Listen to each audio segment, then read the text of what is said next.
When Elisha prophesied, Elisha said, by this time tomorrow. Elisha was not saying things was going to change. Elisha was fixing prices, and yet he was not the economic advisor to the king. Elisha was fixing prices on goods and services. So he was not just saying this will happen. He was so sure. He had seen it in the realms of the spirit, and he was so sure that there was going to be a turnaround. He said, by this time tomorrow, a measure of fine flour shall be sold for a shekel. And the man said, now, if that man had said, Elisha, I doubt you, he would have been spared. But he said, even God said, okay, I'll kill you. To dare me is to be wasted.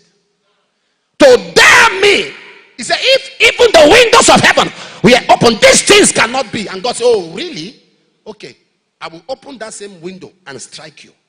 I will open that same window and judge you. I will open that same window and that becomes your end. When Satan wants to waste a generation, he makes them downplay the gift of man. When Satan wants to waste a generation, check any generation today. Is it the generation of Noah? Is it the generation of Sodom and Gomorrah? Any generation where giftings are being downplayed, where ministers of God and people sent by God are being downplayed, that generation, greatness eludes them. A woman in 2 Kings chapter 4, she saw Elisha walking past. She said, I perceive that this man is a holy man of God. For her to perceive means she was a spiritual person. So it takes spirituality to identify graces. It takes spirituality to identify gifting. It takes spirituality to identify carriers of grace.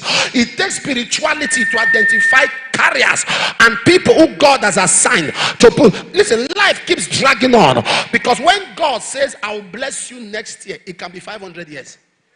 Because God does not live in a time zone. God lives in eternity.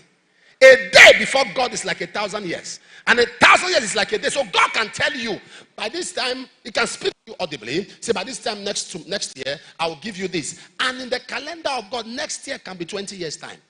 It takes man who lives in the time zone to put a time to what God has placed eternity on.